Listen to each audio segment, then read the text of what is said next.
श्री गणेशाय नमः। श्री जगदम्बा दुर्गा दैवीये नमः।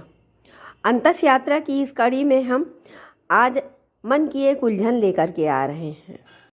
मेरे करीबी एक दो युवा बच्चों ने कुछ अपने मन की बात कही, एक प्रश्न किया।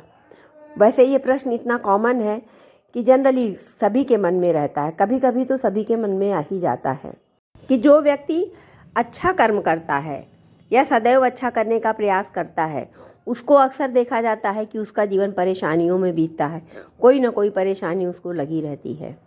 और जो व्यक्ति किसी भी चीज़ पर ध्यान नहीं देते हैं, बस सिर्फ अपने मतलब परस्ती में रहते हैं और सिर्फ अपना ही स्वार्थ देखते हैं, उनका जीवन अच्छा बीतता है, आलीशान बीतता है।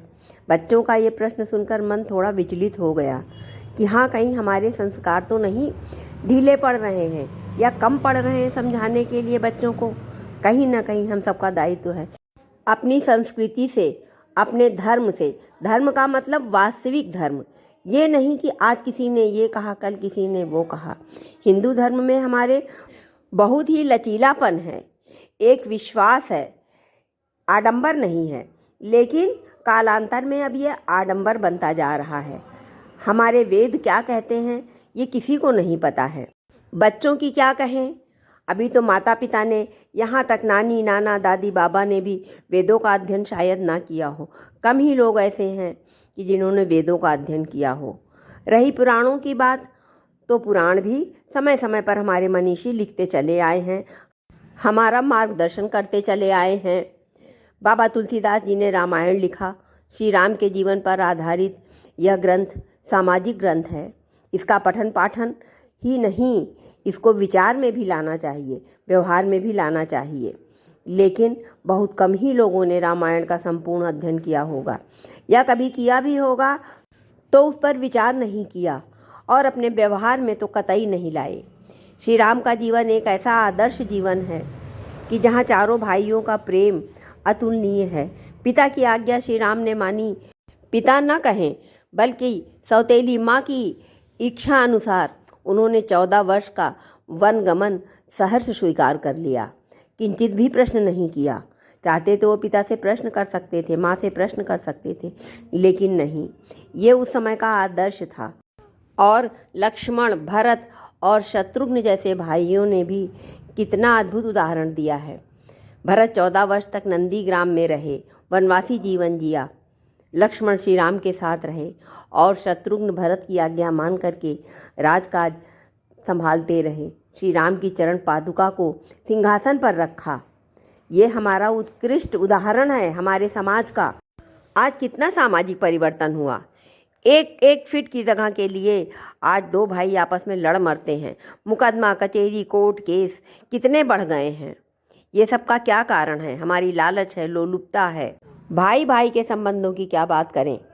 आज तो लोगों ने माँ बाप को भी वृद्धाश्रम में डाल दिया है। हमारे संस्कार कहाँ गए? कितने गिर गए हैं हम। हमारा कितना नैतिक पतन हो गया है।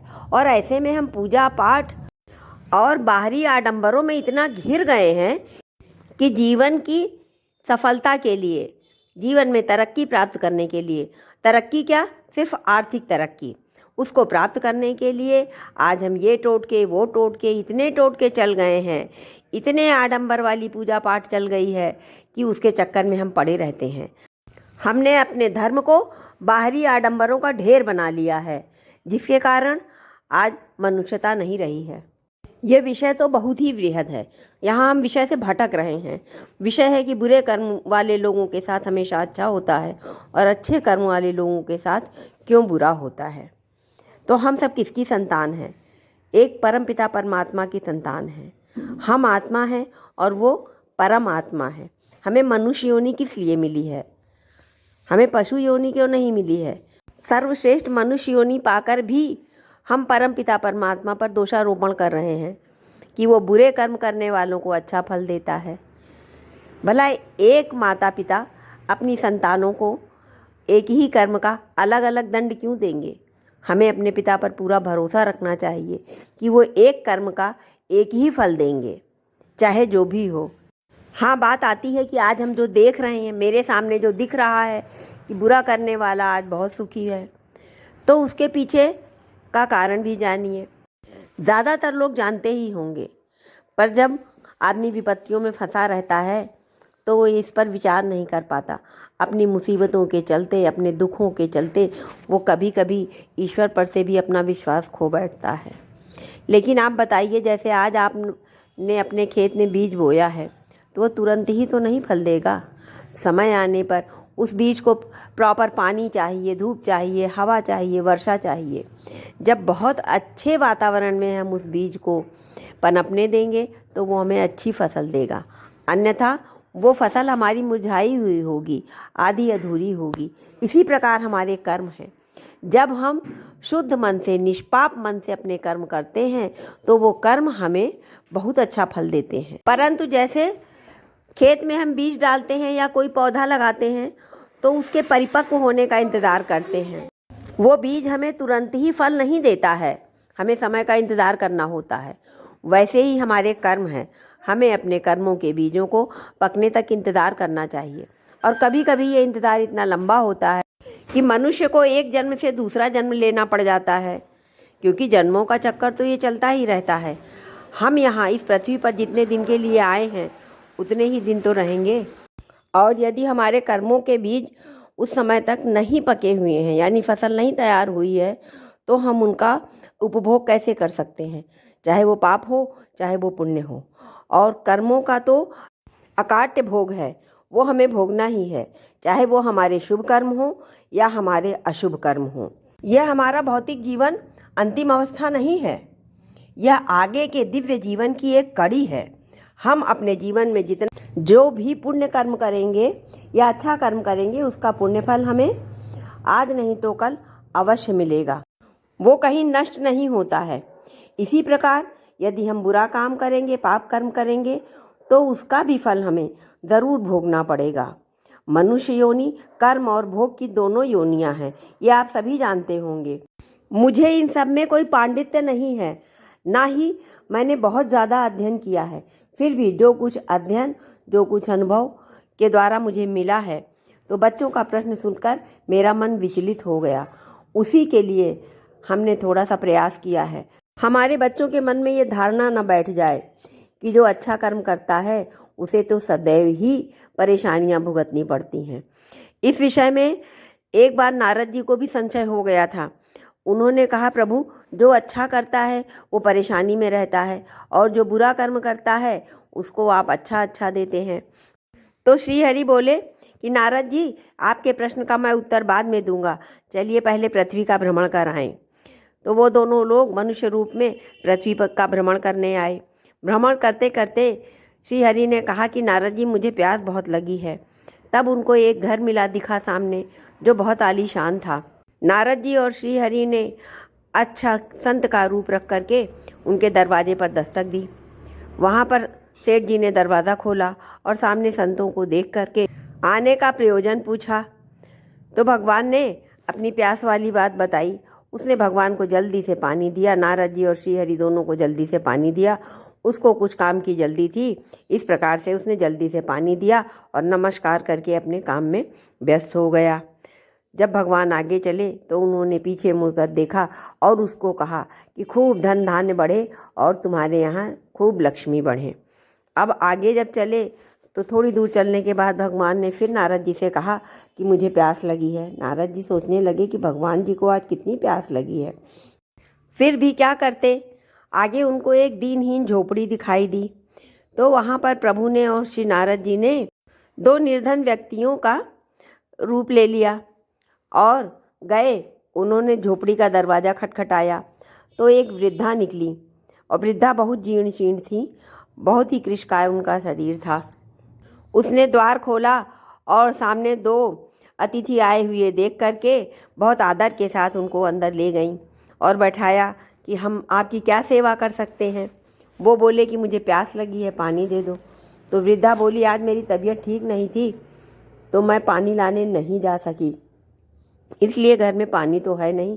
हाँ, मेरी गाय है, इसका दूध मैं आपको अवश्य पिलाऊंगी। और उसने जल्दी से गाय से दूध निकाला और दोनों को पीने को दिया। और स्नेह से बोली, बेटा आप लोग थक गए हो तो थोड़ी देर विश्राम करें, तब आगे जाएं। अपनी गाय को प्यार से देखते हुए उन्होंने कहा कि ये गाय मेरी बेटी जैसी है। इस बुढ़ापे में मेरा कोई नहीं है, इसी के दूध से मेरा निर्वाह होता है। इस प्रकार भगवान जी और नारद जी वहाँ दूध पीकर तृप्त होकर आगे चले। आगे पहुंचकर भगवान ने पीछे मुड़ कर के देखा और कहा कि जाओ माता, तुम्हारी गाय जल्दी ही मर जाए। अब नारद जी को बड़ा असमंजस हुआ। उन्होंने कहा कि वहाँ तो वो घमंडी सेठ के यहाँ आपने उनको कहा कि लक्ष्मी बढ़े, धन धान्य बढ़े, और यहाँ बूढ़ी माता के पास आकर के आपको तृप्ति मिली, लेकिन फिर भी आपने कहा कि जाओ आपकी गाय मर जाए। तब प्रभु मुस्कुराने लगे और उन्होंने कहा, जानते हो मैंने ऐसा क्यों कहा? सेठ जी को मैंने लक्ष्मी का वरदान इसलिए दिया कि वह धन धान्य और लक्ष्मी में ही उलझा हुआ है। उसके पास इतनी संपत्ति होते हुए भी वो तृप्त नहीं है, तो मैंने उसे संपत्ति का ही वरदान दिया। अब जब वो संपत्ति का भोग करके मरेगा तो अतृप्त इच्छा होने के कारण इसी घर में वो सांप की योनि में रहेगा और अपने धन की रक्षा करेगा। और बुढ़िया माता को मैंने गाय मरने का वरदान इसलिए दिया कि अपने प्राणांत के समय भी उनका ध्यान गाय में ही भटका रहेगा और अंत्यमति सा गति के अनुसार उनको गाय की योनि में पुनः पृथ्वी पर आना पड़ेगा। लेकिन वो इतनी पुण्यात्मा हैं कि मैं उन्हें मोक्ष प्रदान करना चाहता हूँ, इसलिए मैंने उनको गाय की चिंता से मुक्त कर दिया। इस प्रकार हमारे परमपिता परमेश्वर के प्रबंधन में कहीं कोई कमी नहीं है। अगर हमने अपने कर्मों का, अपने धर्म का अच्छे से निर्वहन किया है, गलत कार्यों में नहीं लिप्त रहे हैं, तो प्रभु हमको सदा सर्वश्रेष्ठ देंगे, जो हमें हमारे लिए सर्वश्रेष्ठ हो। ये नहीं कि जो हमें सर्वश्रेष्ठ लगता हो। मानस में हमारे बाबा श्री गोस्वामी तुलसीदास जी ने वनवास के समय श्री राम जी के मुख से ही लक्ष्मण को सांत्वना देते हुए कहलवाया है, काहू न कोऊ सुख दुख कर दाता, निज कृत कर्म भोग सब भ्राता। कि हे भाई, कोई भी व्यक्ति किसी के सुख और दुख का कारण नहीं होता है।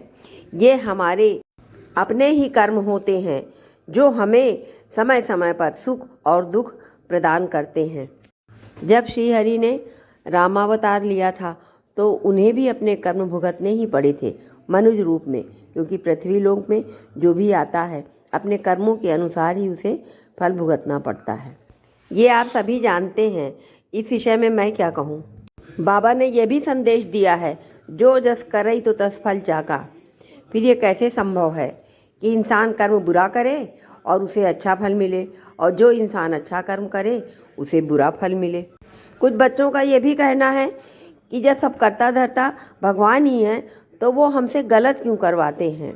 तो बच्चों, जब तक हम प्रभु भक्ति में लगे रहेंगे, उनसे सद्बुद्धि मांगते रहेंगे। ये नहीं कि उनसे सांसारिक वस्तुएं ही मांगते रहें, आज हम ये हो जाए, आज हम वो हो जाए, भगवान हमें पास कर दो। जब हम पढ़ेंगे नहीं तो कहाँ से पास होंगे। तो इस प्रकार से हमको अपने कर्म करते हुए भगवान से सद्बुद्धि मांगना चाहिए कि हम जो भी कर्म करें उसे पूरे मन से करने की योग्यता हम में आए। गीता में भी श्री कृष्ण भगवान ने यही कर्म का संदेश दिया है, कर्मण्येवाधिकारस्ते मा फलेषु कदाचन। हमें अपने कर्म को शुद्ध भाव से, पूर्ण समर्पण भाव से करना चाहिए। फल तो प्रभु हमको अवश्य देंगे। फल की इच्छा ना करते हुए कर्म करने की बात तो बच्चों को नहीं समझ में आएगी, या कहिए हम सबको भी नहीं समझ में आएगी। लेकिन हम क्या चाहते हैं, हमें क्या चाहिए, उसके अनुसार हमें अपने कर्म को पूरी ईमानदारी से करना चाहिए। कौन क्या कर रहा है या कौन क्या कर चुका है, इस बारे में हम पूरी तरह तो जानते ही नहीं हैं। हो सकता है कोई पूजा पाठी या जो ज़्यादा माला वगैरह करते हैं उनका मन ना साफ हो, माला करते समय भी मन इधर उधर भटकता रहे। जैसा कबीरदास जी ने कहा भी है कि माला फेरत जुग भया, गया न मन का फेर, कर का मन का डार दे, मन का मन का फेर। और इसी प्रकार कोई व्यक्ति जो माला नहीं फेर रहा है, पूजा अर्चन नहीं कर रहा है, लेकिन कर्मों से वो शुद्ध है, अच्छा कर्म कर रहा है, किसी की मदद कर रहा है, तो उसके कर्म तो अच्छे ही हुए ना, उसको तो अच्छा ही फल मिलेगा। हम ये नहीं कह सकते हैं कि जो पूजा पाठ कर रहा है वो दुखी है और जो नहीं कर रहा है वो सुखी है। अतः हमें पूजा पाठ के बाहरी आडंबरों को छोड़ करके हमें अपने धर्म की वास्तविकता समझनी चाहिए।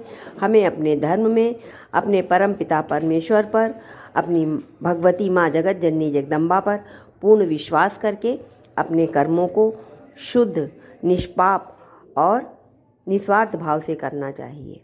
सर्वरूपमयी देवी सर्वदेवी मयम जगत अतोहम विश्वरूपा ताम नमामि परमेश्वरी। यह विषय तो बहुत ही विस्तृत है, परंतु एक बात अकाट्य है कि सभी को अपने कर्म भोगने ही पड़ते हैं। हमें अपने परम पिता परमेश्वर से सदैव अपने अभाव ही नहीं गिनवाने चाहिए, बल्कि उन्होंने हमें जो इतना दिया है उसके लिए आभार व्यक्त करते रहना चाहिए और अपने कर्मों को करते रहना चाहिए। जय श्री कृष्णा।